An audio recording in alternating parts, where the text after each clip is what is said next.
You bet. Make a note. Welcome, everybody. I'm so excited that you're here. I can't believe anybody is here because, I don't know. This is just something that I decided to do. And so it's kind of cool for those that are here that are here. If this is for people who are tired of the comment section in Facebook and social media. So if that's you, you're in the right place. Uh, we have seen some crazy stuff going on in 2020, and even worse, we've seen some crazy responses to anything. And so that was the motivation for this all in context live podcast video show, whatever we're calling it. This is a work in progress, so just stick with your boy and work it out with me. Uh, if you're on, let me know. Where you're from. Uh, uh, and would love to engage with that. So, why I had this? I think the best reason why I started this is this video here. Masks do not bring people together. It's as divisive as race, education, class, religion, public political identity, and masks were not even required. Where do you derive the authority to regulate human breathing? I ask you this because this is very important. You all are playing doctors, and you're not. And God gave us the very breath that we are to breathe. I would also like to know, where do you get the authority to reduce my oxygen? Who made you perpetrators over my life? I don't wear a mask for the same reason I don't wear underwear. Things gotta breathe. That are obeying the devil's laws are going to be arrested. And you, doctor, are going to be arrested for crimes against humanity. This was every my single favorite one. Of you Just have this a is smirk just behind listen. that little mask, but every single one of you are going to get punished by God. You cannot escape God. You cannot escape God. I'm going to say that again. You cannot escape God, not even with the mask or 6 feet. Okay? 6 feet, like I said before, is military protocol. You're trying to get the people to train them so when the cameras, the 5G comes out, what? They're gonna scan everybody. We gotta get scanned, we gotta get temperatured. That was tough to watch. Right, so and this for me, this isn't about mass or the political aspect of it. It really is about, this is the state at which we've come when it comes to discourse, right? When the lady starts talking about the 5G, I was like, I don't even know where that came from, right? The reason I don't wear masks is the same reason I don't wear underwear. Things gotta breathe. Follow the logic. Like that's horrible logic, and that's where we've come. And so I started thinking, I was like, man, I've been in the house this long, and I want to go outside. But if that's what's outside, I'm scared to do that. And so I said, well, I've got some pretty cool friends. I got some pretty cool people I'm connected with, and we have really good discussions. And so I said, why don't we have the discussion? And so episode 1 of All in Context is called Talking Race with Your Children. I think it's appropriate that we have this discussion because there's no way that your child can avoid race and the conversation around race. And so while I think I know everything until I realize I don't, I figured it would be good to have a conversation with some friends and engage with you guys. So please let me know if you're watching it. Please let me know your comments, your questions, your concerns, your best practices, things that maybe you start the conversation and it didn't go well. Natasha, I see you're on. Thank you for arriving. I'm glad you got my text, your personal text to remember the show. Josh, thank you, man, for coming on. Andrea, I see you. Octavius, thank you guys for coming on. Please engage with us. This is fun when you guys engage. If it's just me talking, if you know me, I love to talk, and I can talk until forever, until I fall asleep. But it's really fun and an experience when we learn and grow with each other. So feel free to comment in the comment section. We'll engage with that. Couple ground rules. So The reason I started this was because I saw that civil discourse was not happening a lot of times on social media. So if you're gonna be in the comment section and you hate what I say or what someone else says, you know, it's okay to engage with the idea, but please don't like all y'all such and such and you know y'all this and y'all like that's not what we're here for. We're really here to respect each other as humans and engage with ideas. So all that out the way, I want to bring on some people. So on your screen, you should be seeing my awesome friends, Cam, Chris, and Lawrence. These are men that I engage with on a regular basis. They get the benefit of getting random text messages or calls about ideas that go through my head or frustrations that I might have. And so I figured since we've been having conversations about kids and our kids are connected, I would love to engage to see what they're doing. So, Cam, go ahead and tell people a little about yourself. You know, married, kids, age, stuff like that, where you live. Yeah. Hey, my name is Cameron. I'm a pastor in Sebring, Florida. It's about an hour and a half, southwest Orlando, like literally in the middle of an orange grove. I've been married, 11, 12 years. I can't remember. I hope my wife isn't watching. I have 2 children, an 8-year-old and a 3-year-old. And actually, I met Keon through knowing Chris, who you're going to meet next. So, yeah. Did I cover it all? You got it. Appreciate you. Chris, go ahead. Tell them a little bit about yourself. Yep, my name is Chris. I pastor a church as well, but it's here in Winter Garden, Florida. So we're a campus of First Baptist Orlando, where I've served for 10 years. Married, just hit 10 years in April. And then we have 3 children that are 8, 6, and 4. So that's us. Oh, my bad. Lawrence, I was expecting you just to jump right in. My bad. Lawrence, go I ahead. don't want to jump the gun, man. Appreciate you. Go ahead. Greetings and salutations. I'm Lawrence Dampier.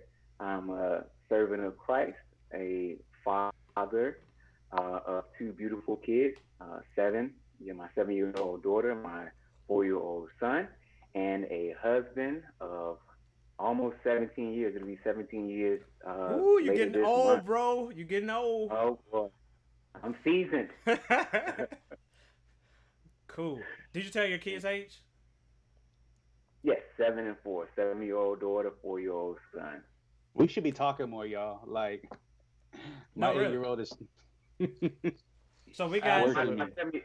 My 7-year-old daughter is 7. I tell people she's 7 going on 27. Yeah. Right. Yeah, I got How it goes, man. I got a 3-nager, man. A bit about myself. I guess I didn't start off. I'm Keon. For those who are joining, I've been married for 10 years. Be 11 years this year in August. We have 4 children, so I win. I have 7. So this is the evens year. This is how I describe it. This is the evens year. So this year, everybody in by December 31st would be 8, 6, 4, and 2.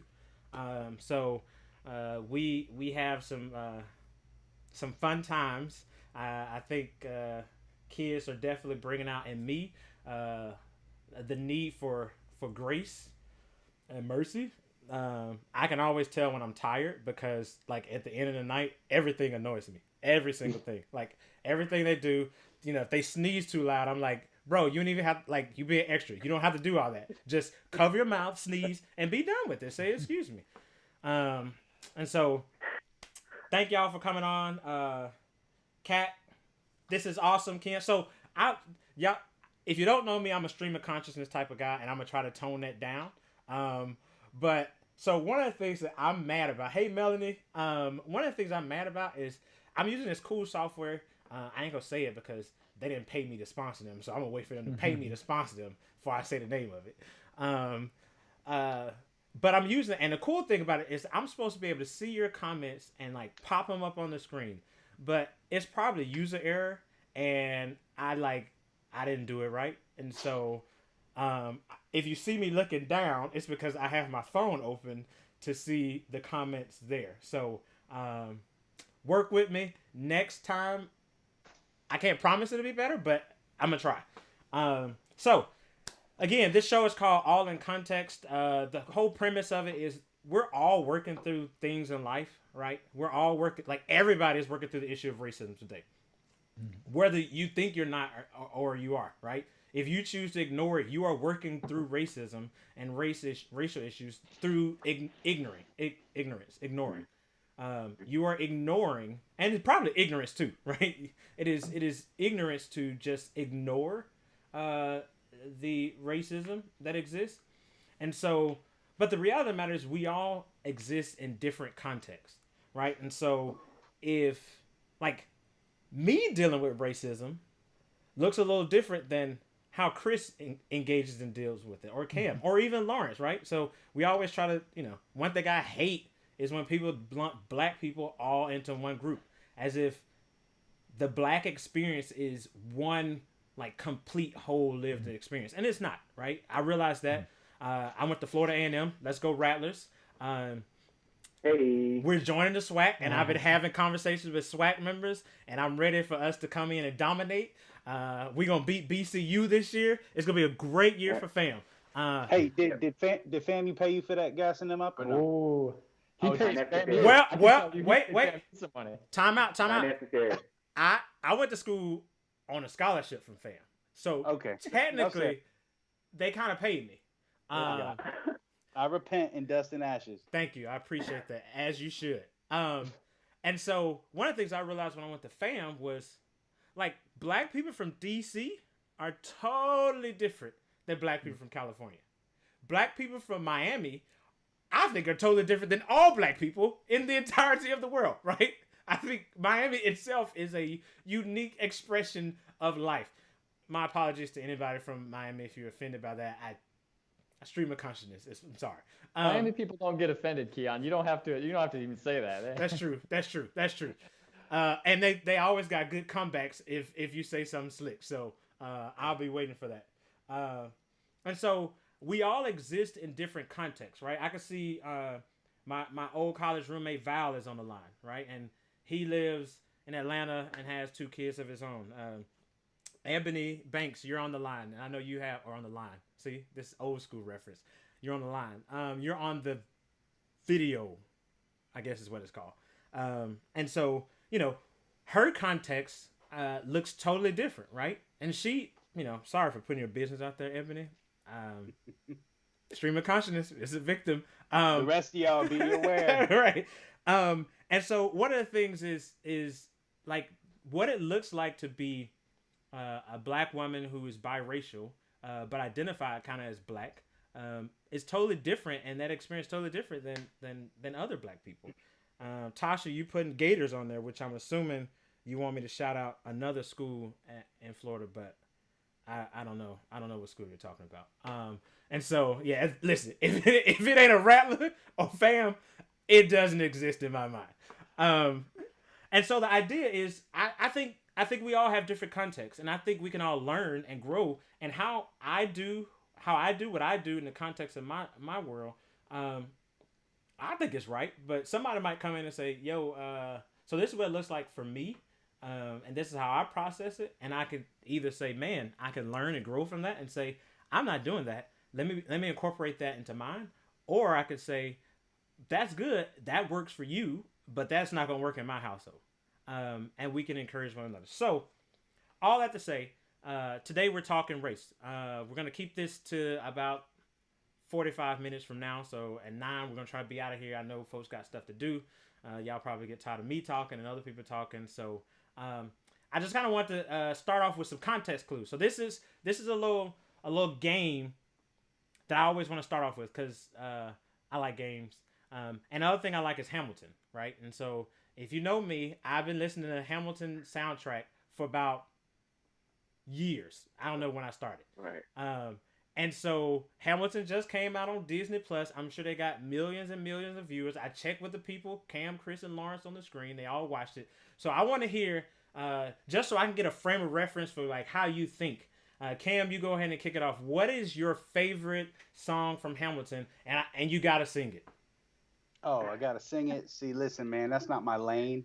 And I would have safe space, man. Don't do what you do for others and what other people think. Do it because it makes you happy. I know when Hamilton was on, you were singing to the top of your lungs in your house. Share that Actually, with the world. true story. Like we had a friend who was a benefactor who actually sent us to go watch it live in Chicago. Connect us to your benefactor, please. Well, I mean, real talk, he won that money gambling, and so he was kind of guilty. So we weren't going Give it to the pastor, man. Give it to the pastor. I was trying to like sing the song like in the theater, and my wife like punched me like in the jaw. I think she went for the shoulder, but she missed. And so, raise a glass to freedom. I was raising my glass in that moment. But my favorite song is probably when Washington sings "Teach 'Em How to Say Goodbye." Man, I love that song, and it gets me just thinking about the transition of our country. What was it like for the first president to step down? And no, I can't sing it, man. I couldn't do it justice. No, that's... And I'm setting the precedent for the rest of these brothers, and they'll thank me later. Unacceptable. Now, speaking of that song, "Teach 'Em How to Say Goodbye," the part where he starts speaking, where Lin-Manuel Miranda is speaking and Chris Jackson is singing, like that part, the musicality of it is dope. I'm like, yes. All right. Since you're not, but can I be real? Like there are at least 7 to 10 hip hop references that a whole lot of people just didn't catch and haven't been talking about. Like the Ten Commandments. I'm too Biggie all the way, man. Like I'm just, yeah. So Cameron, those people that didn't catch those references are me. Right. well, Cam. I'll send you a link, bro. So all right, go ahead, Chris. What's your favorite song, and feel free not to sing it if you don't want to. I couldn't even. I'll give you the first line. Dear Theodosia, what to say to you? Come on, man. I can't copy Leslie Odom beyond that, man. I can't go beyond that. But either that or Wait for It, which with one exception, there's a word in there I would have taken out. But man, when Leslie Odom goes in on that song, dude, that gives me goosebumps. Yeah. I appreciate your singing too, and it was angelic. Thank you. You know, Angelica. Ooh, Or- I see what you did there. Eliza. I see what you did there. And Peggy, Got Cameron to sing finally. the Schuyler sisters. All right, Lawrence, what's your favorite Hamilton song? Sing it. Come on, man. Well, I'm not going to be singing it. I think the one that stands out the most to me is not going to throw away my shot, and the 10 dual commandments. Yeah. Yep. Good ones. I think when so my favorite person is Daveed Diggs, who plays Jefferson and Lafayette. Right. Like I haven't seen any other person do that character because I hadn't seen Hamilton live or at all except for whatever. And so I don't know how you can top that. Like I would be like, I don't really want to do that part because I feel like everybody's gonna say, yeah, you really weren't as good as Daveed Diggs. That's right. And they're gonna be right. Like you probably not. Yo, my wife can spit Lafayette's line from Guns and Ships. It's pretty sick, man. Yeah, We need look at her y'all. on here. That's Yeah. what we need. Just Come on. move, dude. Maybe next week. Right? Maybe next week. All right, so and my favorite song is "The Room Where It Happens." When he's like, "Dear Alexander, I am slow to anger, but I toe the line." When he does that, I'm like, That's right. yes, Come on. come on, man. All right, I didn't want to like him, but man, like just cause the character that he played. But Leslie Odom was brilliant, man. right. Brilliant. Yeah. And so, Absolutely. I'm glad we're actually talking about Hamilton because I think one of the unique things about Hamilton is that it definitely is not accurate with the characters that from a racial aspect, from the characters that play the people and the actual people. Sure. And so I think Lin-Manuel did a really good job because I think that was when it first came out was a really big conversation piece. I think Renee Goldsberry, who plays Angelica, she says she told her dad the part that she was playing, and her dad was like, you know, she's white, right? And her dad was like, yeah, I mean, yeah. And so I think that he purposefully did that as a way of engaging race in our world, and I think that's a great segue to for us as parents, as adults engaging with children. This concept of race cannot be ignored, right? We can't just like, man, that's tough. Let's just let it slide and see what happens. Because I think what'll happen is we'll just find out our kids repeating what we see here in this world. And so I have a couple questions. If you got questions, thanks, Ebony. Sing, Keon. Listen, I'm the best shower singer in the world. Let me tell you something. Let me tell you something. Luther Vandross ain't got nothing on me when I'm singing in the shower. Let me tell you that now. All right. So one of the things that I wanted to kind of bring up and talk about is how we're engaging with our kids. So the first question for us is really for us as people, what is our earliest memory of race? And so I'll actually start off first. I think my earliest memory of race really is from my dad. So my dad worked in, I'm from Mississippi, born and raised. I love the state, so I don't care what you got to say about the state of Mississippi. I think it's a great state. I think it has its flaws just like your state, so shut up. And so my dad traveled all around the state, and I remember him telling me that there were places he went where he would be the only black person in the restaurant, and he knew it and they knew it because people would look at him. But the thing I think he instilled in me was he told me something that I've never forgotten, and he said, no matter where I go, I belong there, right? I belong there. So it doesn't really matter what you think and how you view it. I belong there. So that's kind of the earliest memory of race that I could think of. Let's kick it off with you, Lawrence. What about you? What's your earliest memory of race? Yeah, the memory that comes to mind is I was a student in the 6th grade, and one of my classmates, he just made a question, and I knew from the tone that he wasn't being complimentary. He asked the question, why is y'all hair like that? And I knew it wasn't, he didn't mean anything positive by it, and I reacted. And with a retort that wasn't so complimentary about, not the pros but the cons of his hair. And it was just like you said. You asked the earliest memory. I don't recall anything prior to that as it pertains to any experience from a teacher or classmates. But that distinction between classmates. For me, that's the earliest memory that I have, where it was explicit. Now, a year prior to that, in the 5th grade, I was being highlighted for some achievement or something in at school, and they were doing a video presentation. So I had the opportunity to say some words or whatever to my classmates in the 5th grade, and all I knew is it was lights, camera, action. I was on stage, and I started to just kind of act out, as an immature 5th grader, and I was doing these types of things on camera. And my mom was a guidance counselor at that time. And once the recording was over, she pulled me off to the side with tears in her eyes.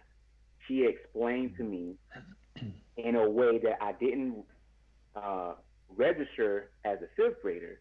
But what she was essentially saying was, son, you can't act that way on camera because people are going to associate you with an element because of who you are. And so you're going to have to do that all over again. And I re-recorded it in a much, I guess, more tame way. But I remember that experience when my mom was really hurt by what she saw me portraying in that video. And it wasn't because I was just being immature. It was because of what she thought I was doing was going to communicate to people about who I was as a black child. Yeah, and the interesting part, I think, from the first story you told was that it was the first experience of race was contentious, right? Or at least your first memory. Is a memory that is contentious and not just a, hey, look at the beauty of the difference. So that's very unfortunate. Chris, go ahead. What about you? What is your earliest experience or memory? Yeah, Yeah, so especially in my very young years, my neighborhood, my church, 99 point something percent white, majority, to where I can probably tell you the first distinctive that I remember was being on a t-ball team there was 10 little white boys and one little black boy, and just remembering that his skin color was different. There was no for me at that age, nothing negative or positive about that, but it was different. And I remember that. Getting a little further into playing sports, I played for the same coach from 9 to 12 years old, and this was in Sebring, so where Cameron is at, and smaller town, Highlands County. Just a little bit of a different way of life there. But I was 12 years old, and I didn't think about the fact that though there were other African American kids in the league, for the last 4 years playing with this coach, I had never played with anything but white boys. And it didn't register to me as an issue, but what ended up happening when I was 12 years old, I was on the all-star team, and there was a black kid on that team, and my baseball coach was the all-star coach. And it just occurred to me, I learned later, this is the first time that he has ever coached a person of color. He intentionally only took kids on his team that had white skin. And I remember that boy, he was also 12 years old. His name was Len. He's an incredible ball player. The thing I remember about All-Star practice was him just running laps over and over and over. And at the time, again, when I'm 12 years old, our coach was a hard coach. He demanded a lot. And I just remember thinking, he probably showed up late or didn't have his shirt tucked in or broke a rule or, whatever. But I've reflected on that since and gone, there was a lot more going on there than I realized. And I had a similar experience when I tried out for high school basketball with a kid named Benny, who the coaches just seemed to have it in for. And again, he was a young black man. And so those were probably the first two experiences that were really, for me, kind of like, there's a difference. There's a difference in the way the coaches treat me and talk to me and some of these other guys. Cool. What about you, Cam? I really became cognizant of race back in probably 1990, 1991, when our family moved to New Bern, North Carolina. I was about 7 or 8 years old at the time, and I was always a gregarious kid, and so I became friends with everybody, but the neighborhood was predominantly black, and so I gravitated towards the black kids. We lived on a corner lot, and so we had a big yard, and like every night, man, we would just be playing football out in the yard. And that's where I met my first best friend. His name was Pee Wee, black kid. He had two brothers, Tremaine and Tiny, and I found myself staying over their house a lot. Some of that was just to get away from my own house because there was some stuff happening, just some issues. But I remember being over there at Pee Wee's house, and just the furnishings were sparse, and there's never really any food in the fridge. And if I can't really remember, I think I don't ever remember meeting Pee Wee's father, and Mom was always at work, and they were latchkey kids. They kind of raised themselves, and yet, man, I loved hanging out, and I was over there all the time hanging out with them. And so predominantly black in our school. And so, I went and looked at some of the demographics, and today, currently, New Bern's 51% white, 38% black, and so on and so forth. But there were a couple of other experiences in that season of life when I was 7, 8, or 9. There was actually a contentious one. My brother was bullied and picked on quite a bit by a handful of black kids. There was one event where a fellow classmate got off the school bus early, ran home, got a BB gun, and came back to where our school bus stop was. And as soon as we got off, he shot my brother in the leg with a BB gun. And, that my dad grabbed my brother by the shirt neck, went over to the kid's house and said to the mom, "Hey, let's let these boys deal with this. Bring them out into the front yard and let them work this out."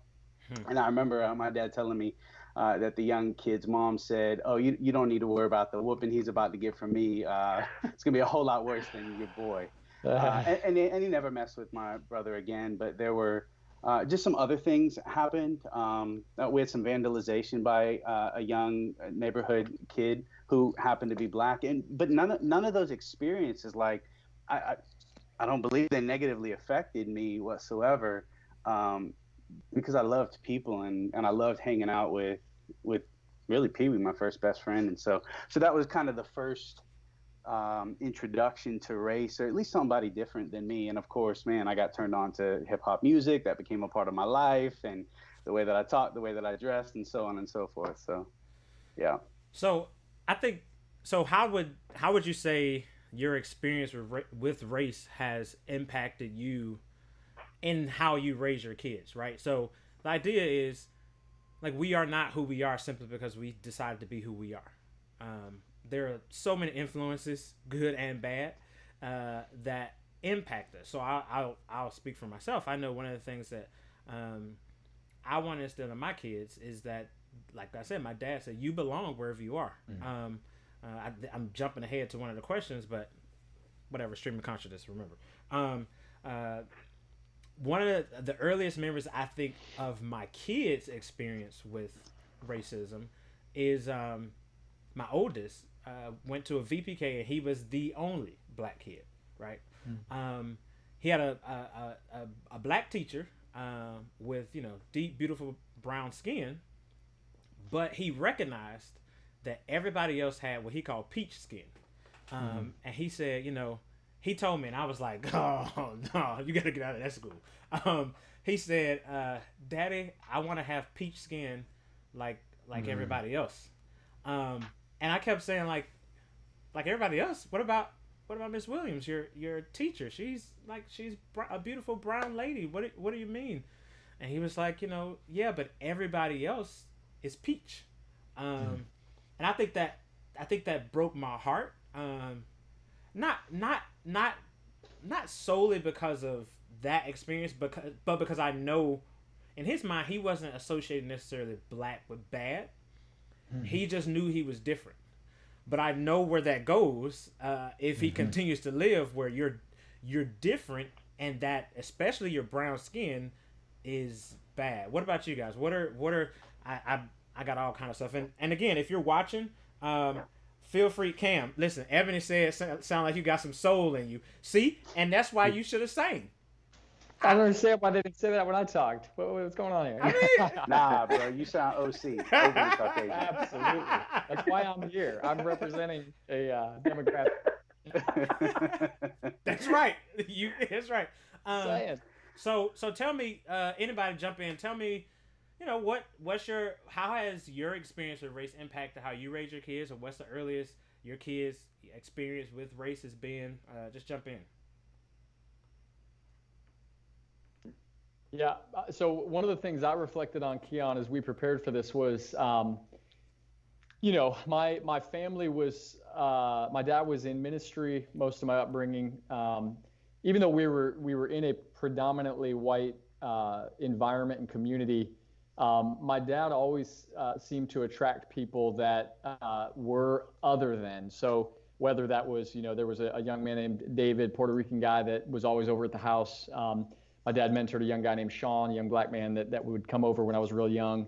And so there was always a sense that everyone was welcome. So in kind of, Keon, what you said about your dad teaching you belong wherever you go. We were kind of taught everybody belongs where we are, and yet when you're in a predominantly white environment, inevitably your ideas about other is going to be shaped by that. I think one of the things that we've been intentional to do is, even though we were, and my parents really modeled a graciousness and a love for all people, there was a sense that I would say, if I'm being honest, that it was almost like the people in the black community, or maybe the Puerto Rican community where I grew up, were people to love and help, almost like charity cases, but because we didn't really have friendships with people who were other than us, it formed a bias around people of color that I didn't really recognize until I was an adult. And what I want is for my kids to have friends and classmates and people they're in church class with, and teachers, and who are people of color, and so that they see a full representation and their views aren't shaped by always being the majority wherever they go.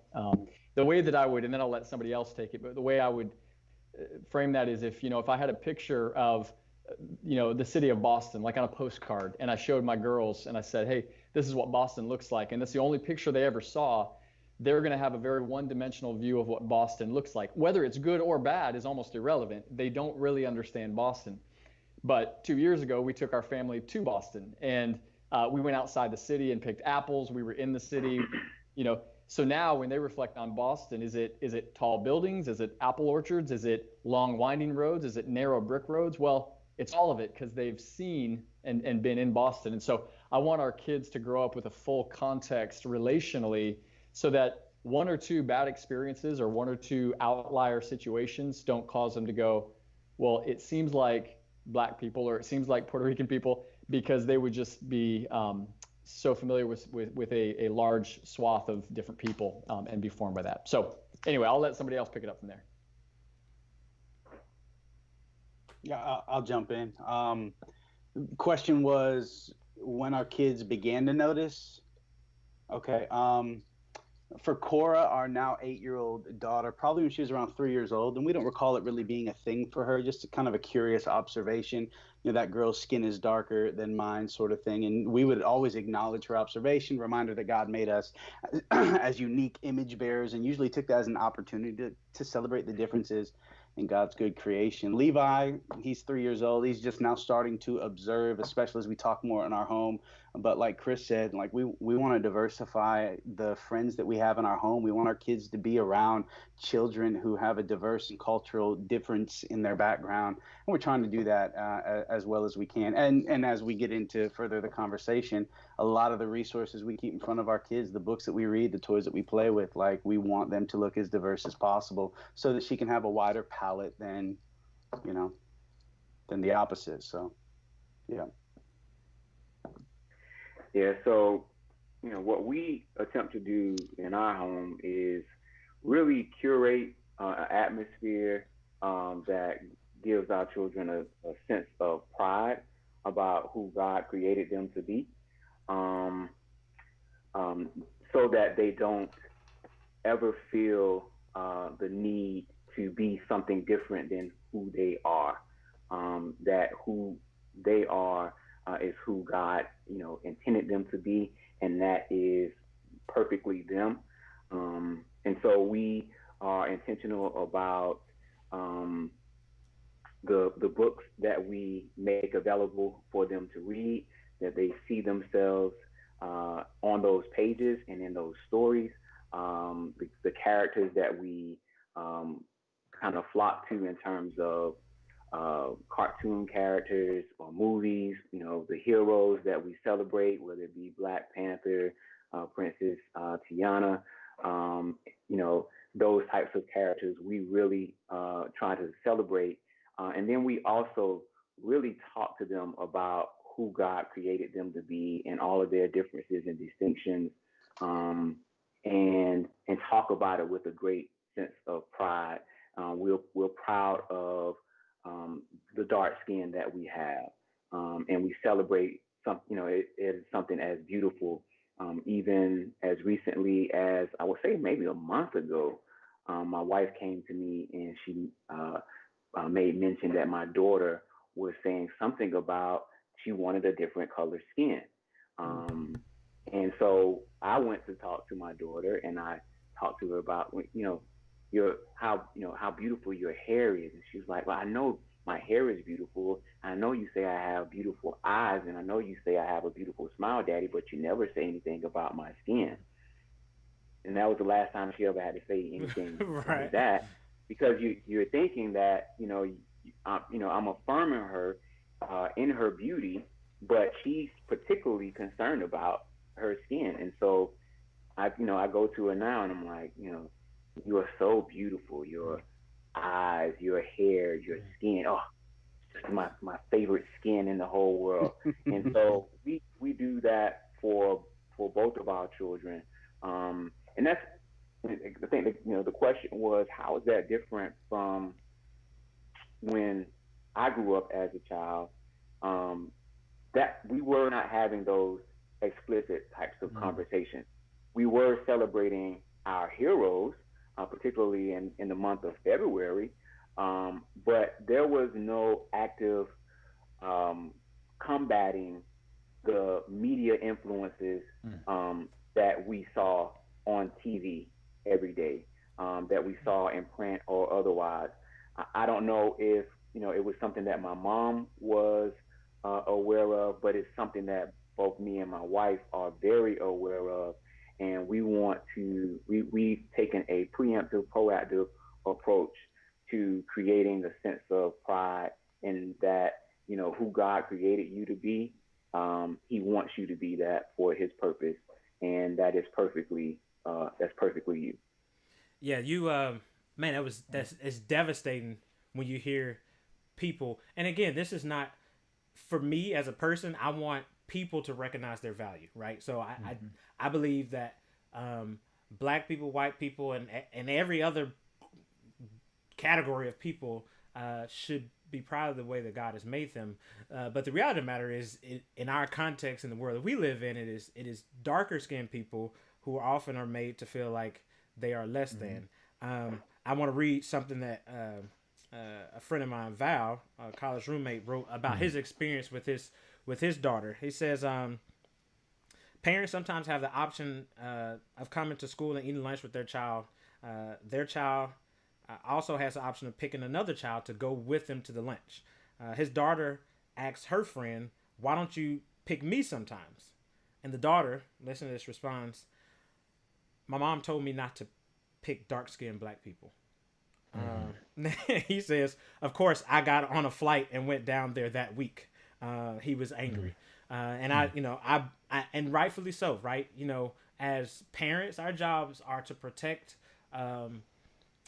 the value of our kids, and it is hard because we aren't the only ones that's speaking to them, right? We aren't like, and it kind of gets to Chris, kind of what you're saying is, even if we are speaking to them, and you, Lawrence, it matters what we're speaking to them, because if I don't teach my kids about race and the realities of the world. So for me, one of the things is I'm very open, and it's the stream of consciousness. So I have a problem like stopping the thought from coming out of my mouth. It's just too much effort to think about that. And so as my kids experience stuff, we talk about it, right? So George Floyd, listen, there's no getting around George Floyd. We don't even have cable, right? We don't have cable. I don't watch the news. And somehow George Floyd and his murder still come into our house through other ways. And so I had the conversation with my kid, and I engaged with him about, here's the history. And I try to be as age appropriate as possible, right? My 2-year-old, I'm not having conversations about race with my 2-year-old because she's, barely communicating with me about what food she wants to eat. And so, but if we're not having the conversations, then all we're presenting, like you said, Chris, is, oh, look, here's our black friend. We give him money every week because, he's really, God tells us to care for people, and he's really in need. And so it's our job. And now this mental image of, we don't have no white people, or maybe we do, I don't know. But black folks, we got to help. And it breeds in our kids, intentionally or unintentionally, this idea that black people need to be helped more above and beyond any other people. Like that's our job. Our job as white people. I'm not white if you're watching and you can't tell, but I'm just real light skinned. I'm light skinned. Our job as white people is to help the black people because they can't help themselves.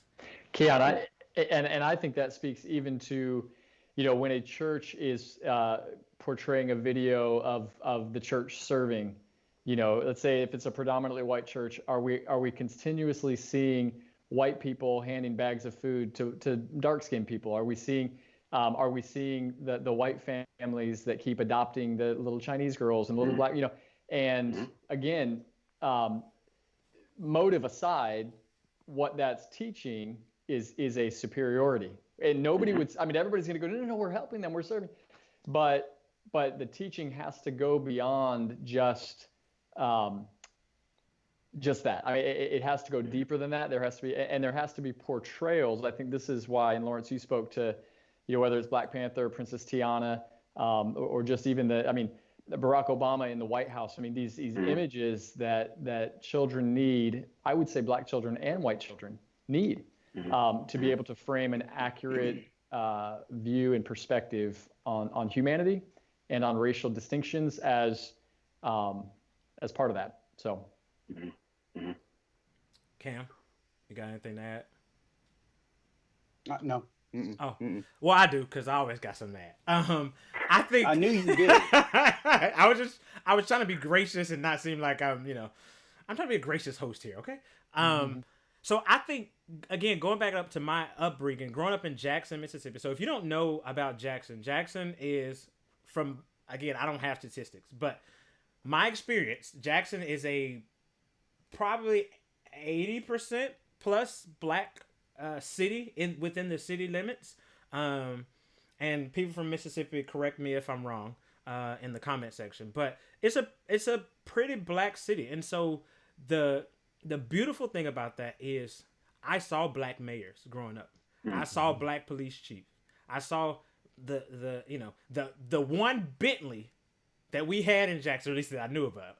The one Bentley that we had in Jackson was driven by actually it was two Bentleys driven by a husband and wife, Black attorneys, right? And so for me, the greatest benefit of growing up in Jackson, Mississippi, and people can talk about the issues of Mississippi, and I'll talk right along there with you on that. But one great benefit for me is that I got to see representation that looked like me.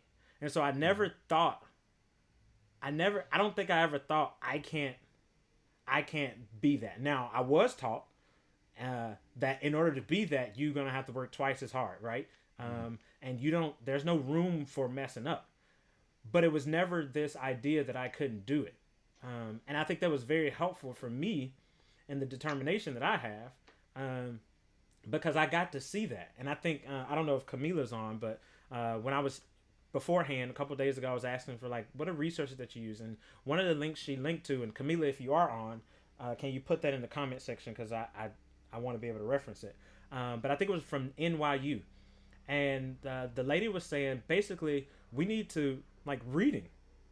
That's one of the primary ways that kids learn, especially early on, is being read to and being told things. And kids need to see books in which people of all colors are displayed. And the books about Black people aren't about their Black skin, right? We read this book, Sulwi, to our kids, and it's about it's about this girl who has dark skin, and she doesn't like her dark skin. She wants fair skin like her sister or her mother. And there's a story about the darkness and the light and dark, and how we need both of those things. Darkness is not bad. Darkness is it's darkness. And lightness is not inherently more good than darkness. And so I think those things are good, especially for reinforcing the goodness of our skin. But what we have to start doing is showing, what makes me mad, is when I get books, and these are particularly Christian books, right? So these little Christian Bibles, and ain't no color in the Bible, right? Why you ain't got no black, brown? You ain't got Jesus only loved the white kids, and I don't. Forgive me, my white brothers and sisters in Christ. I love y'all, but y'all gotta figure. There's no reason in 2020 that there's a book on the shelf, especially Christian folks who talk about a Jesus that we love and we serve, and who love Jesus, loves the little children, all the children of the world, and your book got nothing but white kids. That's my thing. And I think that reinforces the fact that there is not an appreciation for the great diversity that God himself has made. Right, that's God himself has made this, and to allow it to be covered over, or to be defaced, or to be slandered, or any of that is a thing against God. Amen. Thank you. Preach. Amen. You know, Yeah, go ahead, Cam. Yep. you know, speaking of resources, Sarah Beth and I purposely expose ourselves to not only people of different cultures and races and abilities, so that our own exposure at least informs our conversations with our kids. But like we want, gosh, especially the books. Like we're bibliophiles. We got books in every nook and cranny in our house, and we want our kids to have a passion for reading and for literature as well. And so, man, early on we started stocking our home library of stories and including kids that look different from ours. You know, we homeschool. We make it a point to include diverse cultural perspectives in our read alouds, so that our education, our conversations are shaped by what we're reading as well. Cora, because she just is unique, man, her Barbie collection, man, it's got 3 different skin tones, a Barbie in a wheelchair, one with a prosthetic leg. Like the kid just embraces diversity. I'm afraid that she's gonna like try to take off one of her little brother's arms, because she just loves the idea of prosthetics and people that are different. Like one of her favorite movies is The Greatest Showman. Like she's glued to the screen as The Greatest Showman is moving in the direction of people who are different. Yeah. And so like we celebrate that, but especially right now in the kind of political and racial context that we live in, man, we have been getting lots and lots of different books more recently as the conversations have grown more exponentially. So like Trillia Newbell's God's Very Good Idea is one of them. I wrote some of these down. Jarvis Williams and Curtis Wood's The Gospel in Color we've read to our kids. And then my wife, bless her soul, like she's gotten some very specific ones in the racial context, like Carol Boston Weatherford, Freedom in Congo Square. I don't know if you've heard of that one, but it's this poetic nonfiction story of how once a week for half a day in New Orleans, slaves were given freedom in Congo Square for half a day to go and open up shop and to dance and sing and kind of have a brief moment of respite. And it's just a beautiful yet tragic tale that also goes along with what the experience of a slave was. Or Ashley Bryan's Freedom from Me. It's this 11 different stories of poetic, storytelling about 11 faceless but named individuals off of a real historical market slip that contained names and ages and prices of slaves sold at the auction of an antebellum estate. And it's like my wife, bless her soul, she continues to bring resources in so our kids are up to speed. Man, George Floyd, we had a conversation with Cora Jane, man, and she wept and she didn't understand how a police officer who's supposed to protect us could do that, let alone a white one. And so she struggles, man. We all struggle with that. And so, so resources. I think I was looking at the comments. So if you see me looking down, I'm sorry. Go back and watch the replay if you didn't hear me talk about how disappointed I am in my user error. So Crystal Murray, one of my friends' mom says, the race discussions are different for our sons, our African-American sons, than they are for our African-American daughters, which is so true, right? Because the risk factor for different things, like your conversations with your daughters are going to be a different type of risk factor discussion versus our sons. And I think that's one of the things that I think as Black parents, we think about. I have a funny story about Barbies, specifically Black Barbies, before I go into the next question with our last few minutes. So we were over to Ogden's house one time, and y'all had a Black Barbie, but Cara, our daughter, took it, and I was like, "Come on, no, don't take them. Like they need the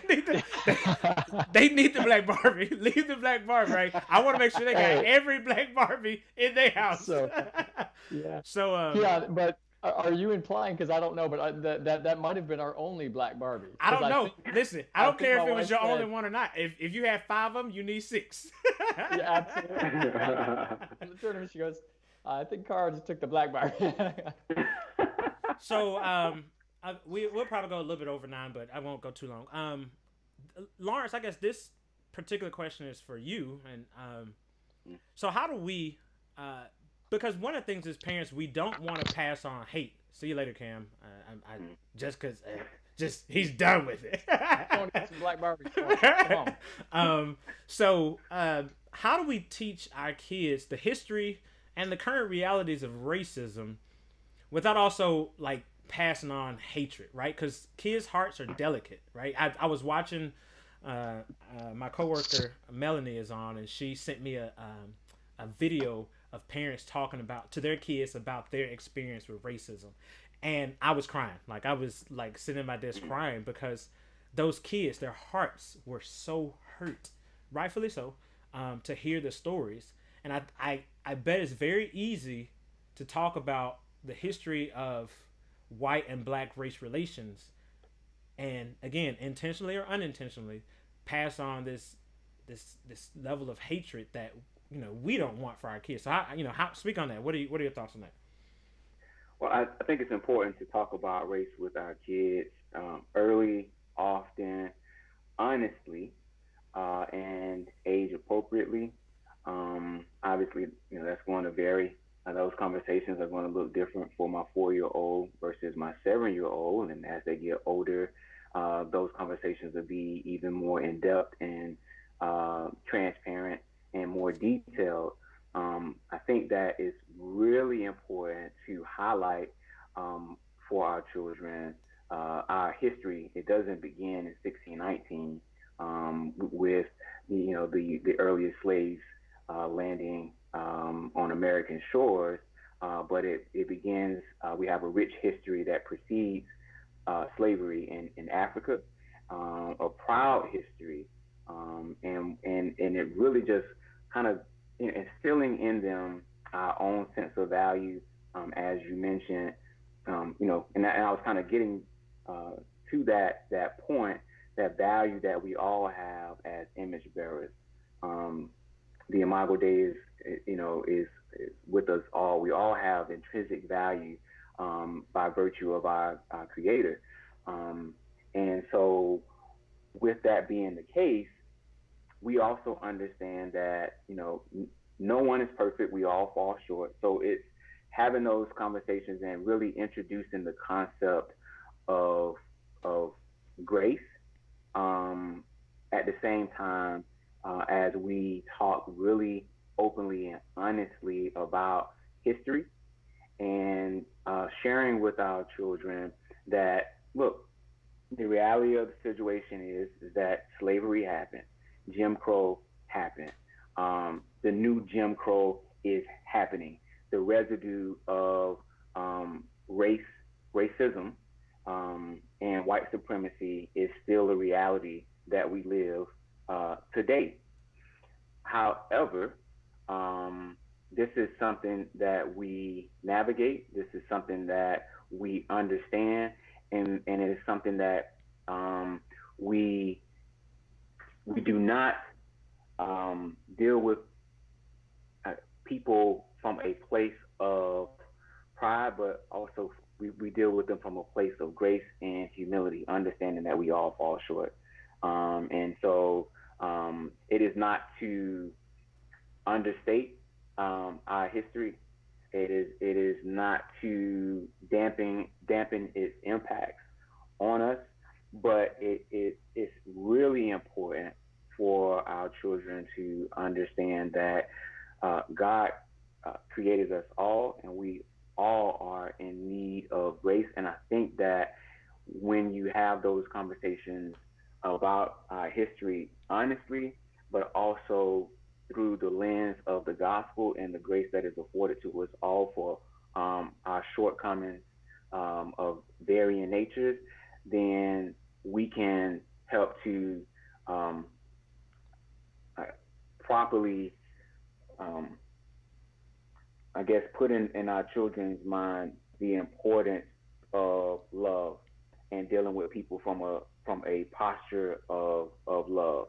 And I think that is what I hope to instill in my kids, that, look, I want you to know our history. I want you to understand, and be more sensitive than even I was at your age of its impacts.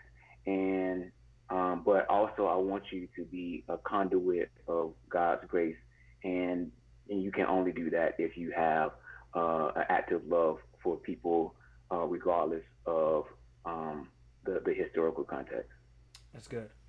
All right, so last question, and this really is for Chris and Cam. So one of the things that I was having a conversation, because I that's what I do, with somebody, and I was saying how I've been called the N-word twice to my face now, and I emphasize to my face. Not that I know or have any reason to believe that people did when I wasn't there, but I do know racism is real. Racism exists most vocally and overtly in spaces where people feel safest to express those. And the presence of me as a black male would automatically make that space unsafe for them. So to my white brothers, how do you handle when you see, because again, one of the things that I talk about, we don't raise kids by ourselves, right? So as much influence as I have on my children, when my kids, like, I was laughing at my second son because he started saying like, he would start talking like this, like that, like that, like that. And I was like, what are you talking about? And so he's playing a game. He's like, what would be the context? It would be something like, oh, I did it like that. I did it like that. And so I was thinking, I might talk like that because there's a bunch of stuff that I say that is very Southern, but I'm pretty sure I don't say like that. And so the point of all that is like friends, schools, other parents influence our kids. Like we raise our kids in a community, and as much as I can teach my kids love and compassion, there will be others who potentially will influence them in other ways. And so bringing it back to the original question, I'm not in rooms when white people are talking and they say, nah, you gonna bring the black people? Nah, don't bring the black people. So not saying you're in the room, but how do you as a white person handle that? Is there timidity? Is there like righteous indignation and you flipping people's tables like at the thought that you would treat somebody like that? Like, come on, tell me that. And Octavius, I see you talking about my son is Florida. I know it breaks my heart, man. I'm like, I love Florida. Like this. Oh wait, that's Orlando. I just got that today, y'all. I'm feeling pretty proud of it. I probably shouldn't have said that, but like, I felt like there was a blank wall. And I was like, I gotta have something there. So anyway, I love Florida. So yeah, he's a little Florida boy. And so stream of consciousness. Tell me, how do y'all handle that in the room? Cam, I'm gonna let you start because I gotta plug my computer in. I almost made it, man. So Cameron, pick that conversation up. I'm gonna come back in just a second. Sure. Keon, my first responsibility is to be attentive to the Word of God and the leadership of the Spirit, so that I'm being influenced primarily by the just and merciful one. I believe strongly that the Scripture and the truth of God fully support the complete dismantling of racism. And there are other resources in particular that help me parse that out in practical living. And so, I need to stay rooted to the truth so that when I see something that is both overt and covert that doesn't fit in, I'm able to speak up. And yeah, man, I'm more prophetic in nature. So I'm quick to jump into a conversation probably with both feet instead of learning to carefully tread and ask questions. But I'm learning how to do that more and more in this season of my life, and really try to get to. I'm trying to find the need behind the fault, if that makes sense. Mm-hmm. I want to identify the need behind the fault of this person making a comment that maybe in their ignorance they don't recognize or see is born out of a whole bunch of bias, prejudice, racism, classism, whatever you want to call it. And so when I hear something like that, and I want to ask questions and be like, hey, what led you to say that? Or hey, that sounded like this. Is that how you meant that? And try to give people the benefit of ain't no benefit of doubt. What? Bro, you is racist. Did you know you was racist? You racist. Nah, that's what I'm expecting you to say. Yeah. Yeah, that's what you need. Ain't no tip to. You is racist. I'm sorry. Oh man, I just carry around. I got a box of Jamar Tisby's books. I'll just be handing them out. Here you go. They no reading. You is racist. I got a couple questions from the audience. Crystal Murray says, were my children present when I was called that name, the N word? If yes, how did I have that discussion? So luckily, this was in college, not on the campus of FAMU. Let's just say that,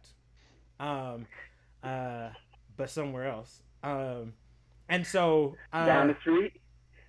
I'm not saying where it No, was okay. across the Okay. tracks, but Okay. I'm sorry. Is there a classification for this against different schools or? no, I'm just talking. So luckily, I was not with my kids. I didn't have kids at the time. You know, I that is a great question because everything I do, especially when my kids are present, I try to be an example. And I feel like in that moment, I would want to be an example of like speaking truth in the midst of that, but also like not being timid and be, you know, I feel like immediately I would want to be with my kids and be like, what? What'd you say? I'm sorry. What'd you say? Say it again. Say it again. Say it again. All right, that's what you say said. it's like that. Like that. It's like that. Like that. It's like Like that. that. Oh, it's like that. Oh, okay.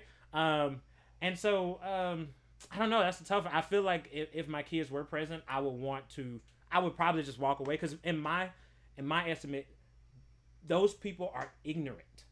They're ignorant, and let me tell you what I don't mess with: ignorant people. Okay, because ignorant people do ignorant things, right? And I just don't have time for that. And so probably what I would do is walk away from it, and but talk to my kids. And that goes really into the second question. Someone says, what are practical steps that each one of you apply when the issues happen? So I'll let this be my last one because I know I promised y'all some time and I got y'all over. You know, Asha, if you're watching, I know you. Wrap it up, B. So practical steps that I take, and then I'll let you guys go. So when issues like George Floyd and the list goes on and on and on, when those things happen, I really try to teach the children the root of it, and I love this engagement on here because Octavia says it's important to hate the sin and not the sinner. At the same time, we can't shy away from the truth. It only does a disservice for our kids. And so, in dealing with those issues, when I was talking to my oldest and my second oldest, who are 8 or will be 8 and will be 6 this year, so 7 and 5, about the slave trade, and I was like, hey, you know, people who have skin that look like us originated in Africa, and there were people who took advantage of those people, and by took advantage of, I told them they stole people. They took people from a land over to where we are now to have them serve as some people call them unpaid laborers. You should call them slaves in this world, and that was wrong, right? And it was wrong, and it was wrong, and allowing them to have because kids are smart. Like I was writing something at 3 years. Jamar Tisby has something on the Atlantic called, I don't know what it's called, but the Atlantic has something where he talks about having conversations with race with the kids. And Jamar Tisby quotes something that says, you know, even at 3 years old, kids are beginning to separate and put people into buckets. And so kids are wise enough to ask questions. And I think, you know, as we begin to engage with our kids, allow them the space to ask the questions that they need so that their mind, because I don't know how fast their mind is processing. And I don't ever want to get to the point where I've moved on and they haven't had the opportunity to process it. So if it's me, when things happen, there's some practical steps in the news when we see this stuff. I think having the conversation about the reality of racism, like the reality of it and the wickedness of it. Like those are two things that I'm going to drill home each and every time, because I need my kids to not walk around in ignorance, thinking it's a post-racial world, so that when they get 15 and their white friend says, "No, you can't come over," and it's because they're black, then they're like, "What?" I'm shocked. We grew up watching again, Jackson, Mississippi, I appreciate it. We watched Eyes on the Prize, which is a documentary about the civil rights era. And I felt like I watched it every year starting in like the 3rd grade. Maybe 4th grade, maybe 5th, I don't know. But I grew up watching Bull Connor blowing, shooting water hoses at people and sick and dog. Like I grew, so the reality of racism was not anything new to me. My father's uncle, my grandmother's brother, Hollis Watkins, led civil rights movement in Macomb, Mississippi, right? Was part of that. And so he would tell stories. And that was our family reunion. Our family reunion growing up was listening to the older generation talk about what it was like to grow up in Bogue Chitto, Mississippi, in South Mississippi, and experience. So I think we just gotta address it, the reality of it, and the wickedness of it, and the duty for our kids to be different. And that's why this conversation happens. I want to have this conversation because I want our generation to be better than what we see today. So that's me. Feel free, guys. What are some practical steps that you take when things happen in the news and in the world? Cam, go ahead. I'll let you. Don't try to hide them from our kids. You're right. Like I want my daughter, who is a thinker and a processor, to have a free space to feel what she's feeling. And we want to ask questions a lot, like, what are you hearing? How are you feeling? How are you processing that? And allow her to be open and honest. And we've, both of our children are adopted. And so from the jump, we have always had open lines of communication, and we don't want to hide anything. We want to have clear and frank conversations with our kids from the get-go. So to give them the freedom and the security to be able to bring whatever it is that's on their mind and on their hearts. But we're also, like we've all said, like in age appropriate ways. Like if you were showing your child the videos, like, hold on, wait up, like we want to nurture the development of our children. But you're right, like we have got to get across clearly the atrocity of something like racism. And one of the questions you asked us was what's the hardest part of the biggest worry about this in the context of raising kids? And for me, it's like, I don't want my kids to not be equipped to think critically and logically. So as to potentially adopt arguments, opinions, even ideologies that aren't rooted in really a gospel-centered understanding of the true story of God. I want them to understand that the sin of racism is both a product of nature and nurture. And both of those things will work, because when sin gets embedded into a society, like what we see is Egypt, right? And what we see is oppression, and what we see is class distinction, and the default setting of the human heart apart from the grace of God is always going to be an idolatry of self, which moves into an idolatry of distinction and classification and just genocide, man. And so, like, I don't want my children to be ignorant, but I also know that I don't have all the answers. So I want to invite other voices and other resources. So, Good stuff, man. Final thoughts on me. We, for us, Keon, some of the stuff like the George Floyd or Ahmaud Arbery, I mean, I don't, pretty confident we did not talk to our kids about that yet. Just the nature of those things and the age appropriateness is different for every family, but those aren't. But we have talked about slavery. We've talked about segregation. When I was in D.C. last year, I bought a kid's book on the I Have a Dream speech, but it kind of goes into the civil rights movement and Martin's big words. Something like that. I don't remember if it's that exact one, but there was a picture in it of a lynching, and I removed the picture because it's an example of, I need my kids to know what happened, but I also want to make sure I'm not etching visual images in their mind that is maybe a little too early for them. And so, we do that carefully, but it'd be easier to go, well, we're just not going to expose them to that. But I want them at their early and most impressionable ages to know the reality of that. And so when we're looking at, things on the civil rights, or they're reading even earlier, reading, colored picture books of the civil rights leaders and that kind of thing. I remember our 6-year-old Olivia, she was young at the time, probably 3 or 4, and said something to the effect of, so white people used to not like black people or something. And it was a moment for us to say, well, Olivia, unfortunately, there have always been injustices done on the part of light-skinned people toward dark-skinned people in America.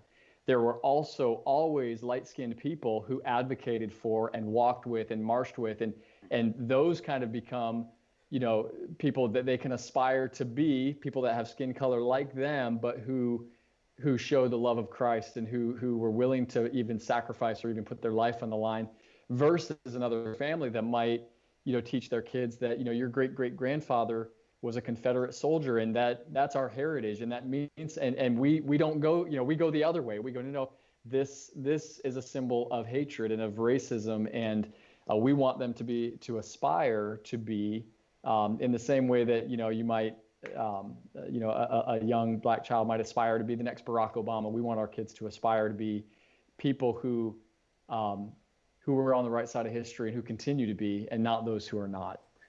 One of the things, it's not a news story, but, you know, we were in, my wife had the girls in an American Girl store.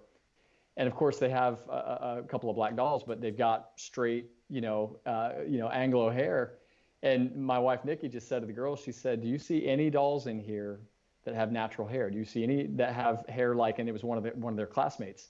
And they're like, no. And so she said, you know, how would you feel if you walked in the store and you couldn't find any doll that had hair like you have? And they were like, I wouldn't like that, you know. So it's teaching empathy of going, you know, what if it was the other way? How would that make you feel? And I think if you can teach empathy at an early age, you don't have to have, you know, you don't have to apply it then to every situation as they get older. Over time, they learn to operate in that way. And so that's what we're trying to do. Good stuff. Yeah. Lawrence, bring us home. Well, I think, again, it's important to have the conversations and, in a way, and we reiterated this point, as age appropriate. I know for my 4-year-old, we're not talking to him about George Floyd, Ahmaud Arbery, you know, anyone else on the long list of names, Breonna Taylor, so on and so forth. My daughter, however, we're not going down a list with her either, but there may be certain circumstances that we do highlight for her, and we talk to her about what has happened. She understands death. She understands the finality of death and how and what it's not supposed to happen. And so we talk to her in those terms and put it in words that she understands with regard to, this is what happened, this is why it happened, this happens, you know, more than this. This one particular instance is not isolated. And so again, just giving a little bit of that, bringing that historical context into the now, but, you know, also continuing to create a paradigm that she does not prefer to be anything other than what God created her to be. And so really just continuing to reinforce that value that she has. And so she grows up with a sensitivity to this is a misalignment in terms of what, you know, she may be seeing, or she even experiences it. This is a misalignment from how God would have it versus what I'm experiencing. You know, for me, growing up, the closest example was, his name, L.A. Who was the gentleman in L.A.? Rodney King. Rodney King. Rodney King, right? So I'm ashamed of you. no, I mean, it just...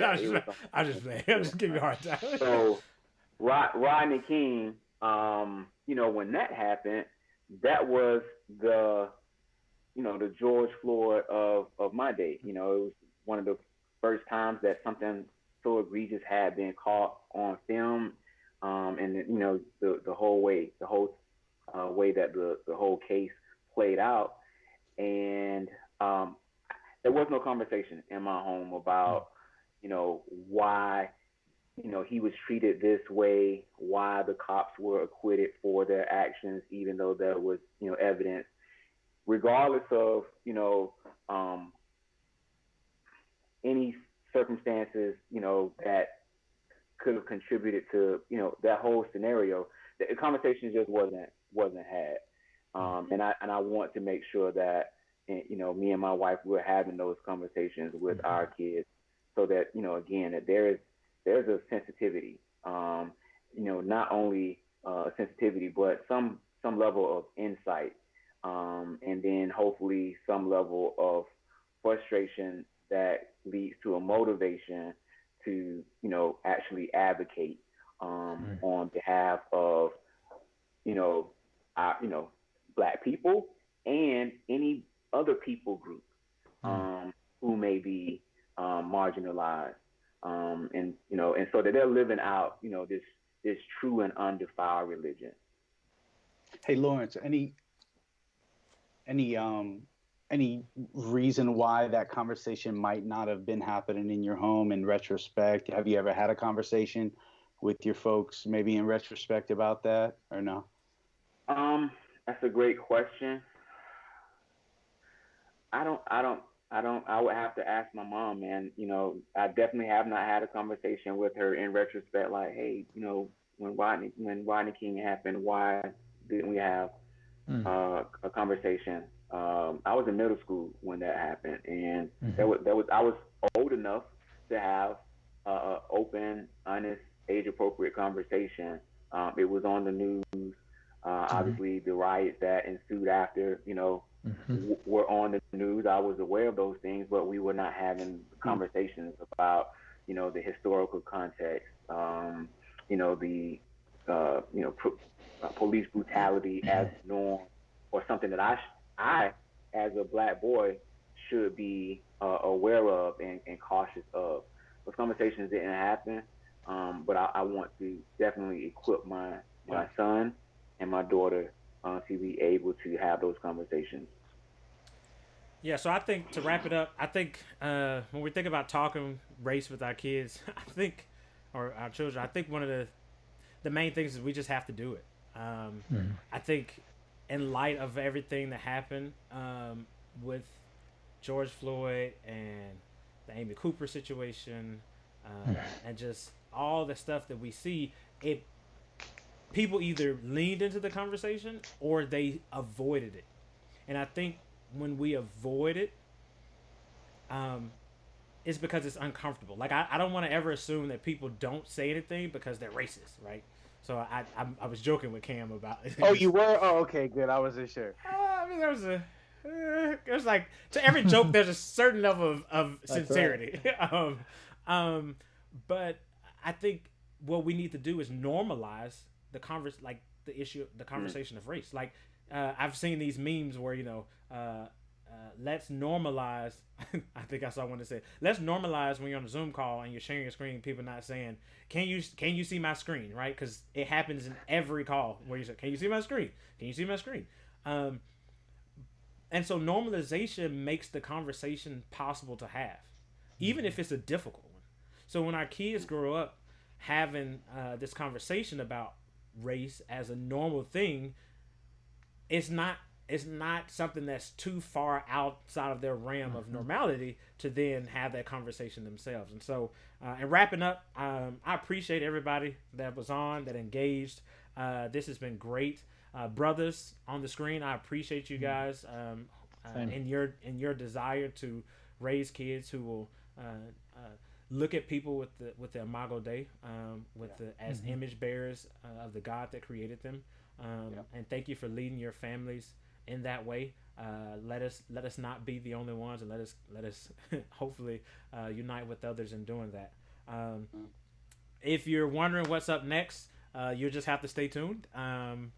In 2 weeks, I'll be right here with another group of people, and we'll be talking about something else. And so, again, thank you for coming out. I encourage you, talk with your kids about race. It's important. It helps establish their context. The show is called All in Context because we all have a context in which we live, and if we remove racism and the conversation of race, please remove racism from that context, but the conversation about race, then our kids and our future generations don't have a framework and a frame of reference to then be able to process it.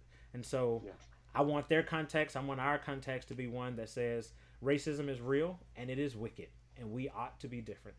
Thank you guys. I look forward to 2 weeks from now, sitting together with all